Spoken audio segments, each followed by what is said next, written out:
I'm Ann Dart. I'm Tracy Stormy. And I'm Kathy Knight. And together we are It Was a Dark and Stormy Book Club, a podcast for mystery lovers. Welcome.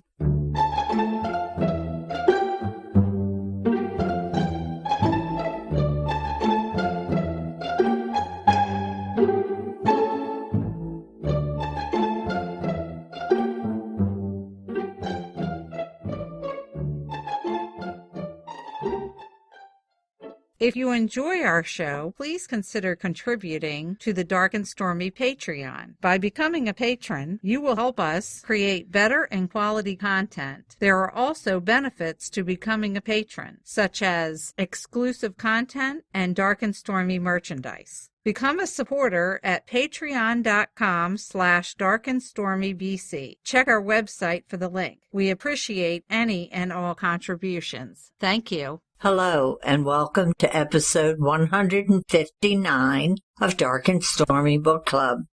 Today we have a roundup of historical mysteries featuring women of history.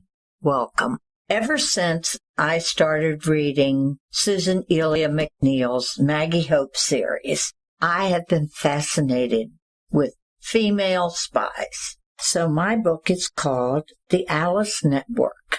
It's by Kate Quinn. It's put out by Morrow Publishing. In this book, she takes actual women of history who were in this spy network during World War II. It was called the Alice Network, but it was based on Louise de Bettigny. She was the actual Alice.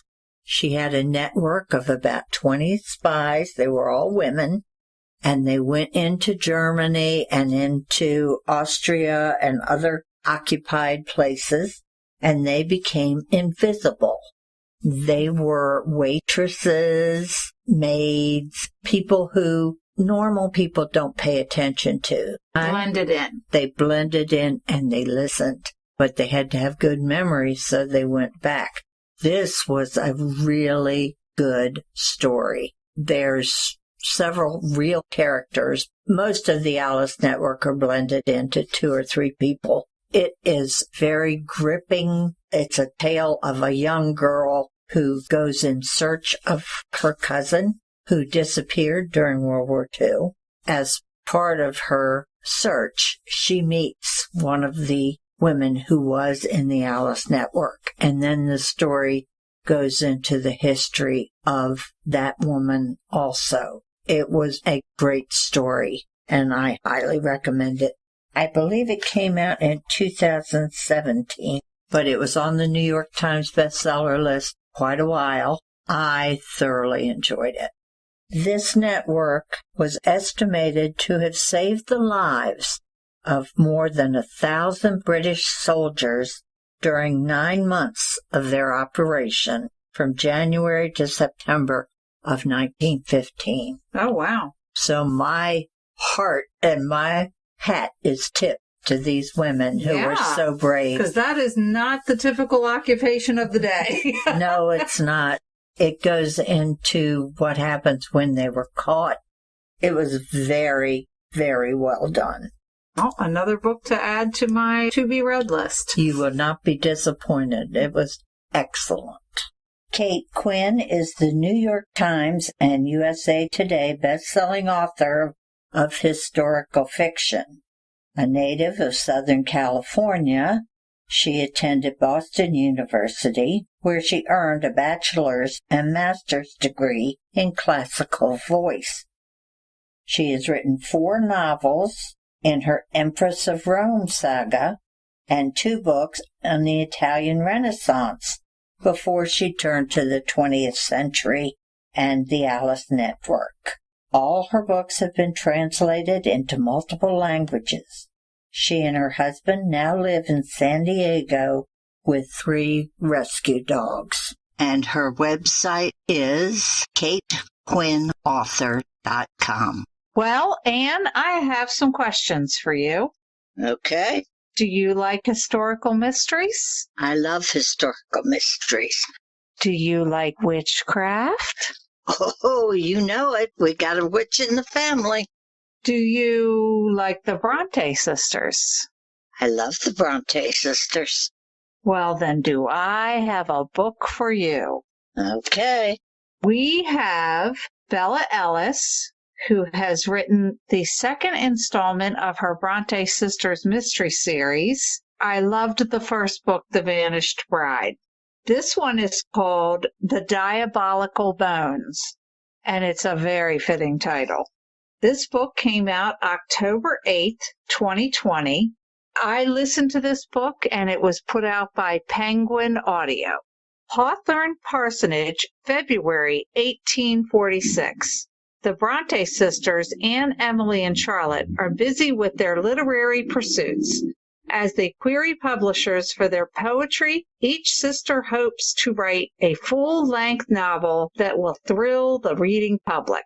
They also hoped for a new case for their fledgling detective enterprise, Bell Brothers and Company Solicitors. On a bitter cold February evening, their housekeeper Tabby tells them of a grim discovery at Scartop House, an old farmhouse belonging to the Bradshaw family. A set of bones has been found bricked up in a chimney breast inside the ancient home. Tabby says it's bad doings and dark omens for all of them. The rattled housekeeper gives them a warning, telling the sisters of a chilling rumor attached to the family. The villagers believed that on the verge of bankruptcy, Clifton Bradshaw sold his soul to the devil in return for great riches. Does this have anything to do with the bones found in the Bradshaw house? The sisters are intrigued by the story and feel compelled to investigate. But Anne, Emily, and Charlotte soon learn the true evil has set a murderous trap, and they've been lured right into it. Doesn't that sound absolutely delicious? It does. It was so well done. When we decided to do historical mysteries featuring actual women of history, my first thoughts went to the Bella Ellis series because I absolutely love the first book. Bella was on our show last year. If you'd be interested in hearing all about The Vanished Bride, you can go pull up episode number 95, where we have a delightful interview with her. Bella Ellis does an excellent job of making you feel like part of the story. Her descriptions of the cold moors and the parsonage and, yes, caves, I was right there along with Emily, Anne, and Charlotte.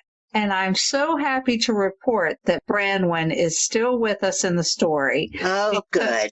Because we all know his unfortunate early demise. Luckily, in this installment, he's a big part of the story. I truly have a love for any book set in the Victorian era, especially one with a Gothic feel, and this had a very Gothic feel to it. Bella does manage to throw in a little bit of humor in there. Otherwise, this is a pretty dark tale, so it needed a little levity in there. As with the first book, Branwen brings some of that. The father's still alive? Yes, the father has pretty much gone completely blind, but he's still the keeper of his castle, shall we say. He demands that the girls are respectful. They're out doing their own thing. And it's kind of neat because you get to see the progression of their literary pursuits, too. Like they're just now getting some of their poetry published. And I'm talking about full-length books. Oh, I wonder what they're going to be called. Now, this would make an excellent standalone. You don't necessarily have to read the first. But I'm telling you, you will not regret it. Both books are just such a delight. Bella Ellis is the inspired pen name for the award-winning Sunday Times best-selling author Rowan Coleman. A Brontë devotee for most of her life, Rowan is the author of 14 novels, including The Memory Book, The Summer of Impossible Things, and The Girl at the Window. If you'd like to check out her website, it is rowancoleman.co.uk. Well, there's another book I have to put on my list. Oh, you will love it. I remember when we read The Vanished Bride, we all loved it, and this is a great follow-up. I can't wait to read it. Well, I have a question for you, Okay. and I know the answer. Do you like Sherlock Holmes? Well, of course. So therefore, you are a fan of Arthur Conan Doyle. Absolutely. Every word that man ever wrote. Well, I have a book for you. It's called A Knife in the Fog, and it's by Bradley Harper. It's put out by 7th Street Books. Arthur Conan Doyle in this book is, I believe he's 29 years old. He started his medical practice, and he's written his first Sherlock Holmes story, A Study in Scarlet, although gaining critical and popular success, has only earned him the sum of £5, and he has vowed never to write another Sherlock Holmes novel.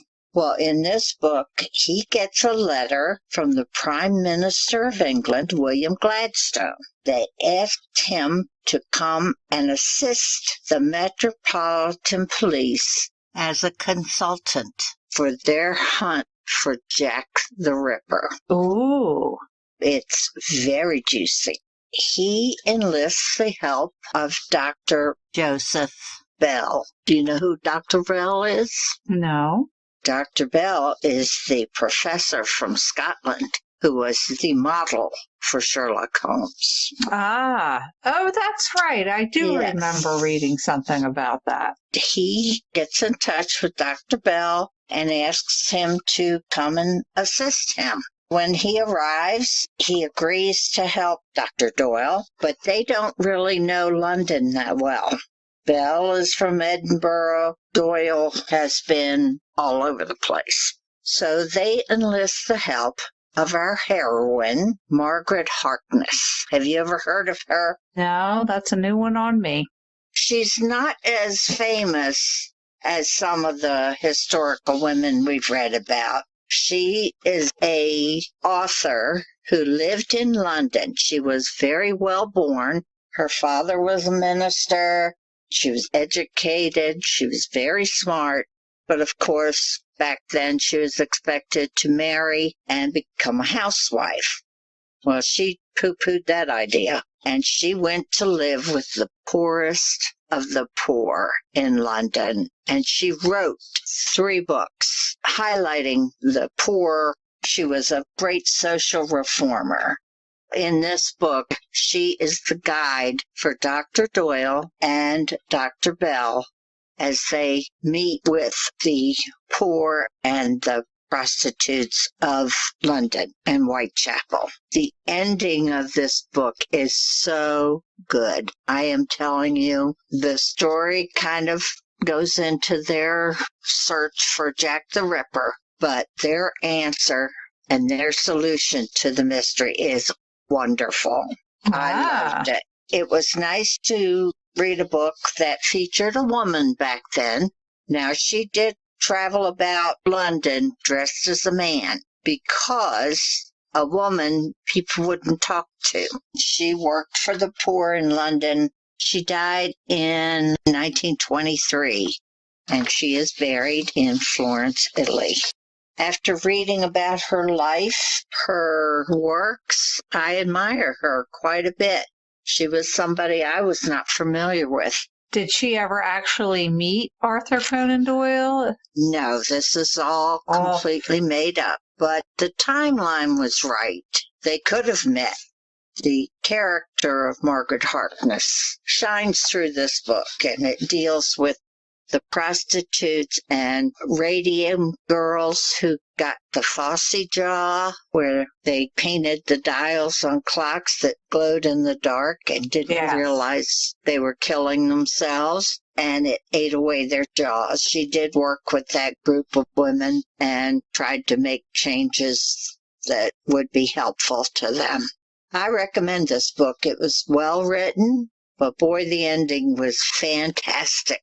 That's all I'm going to say.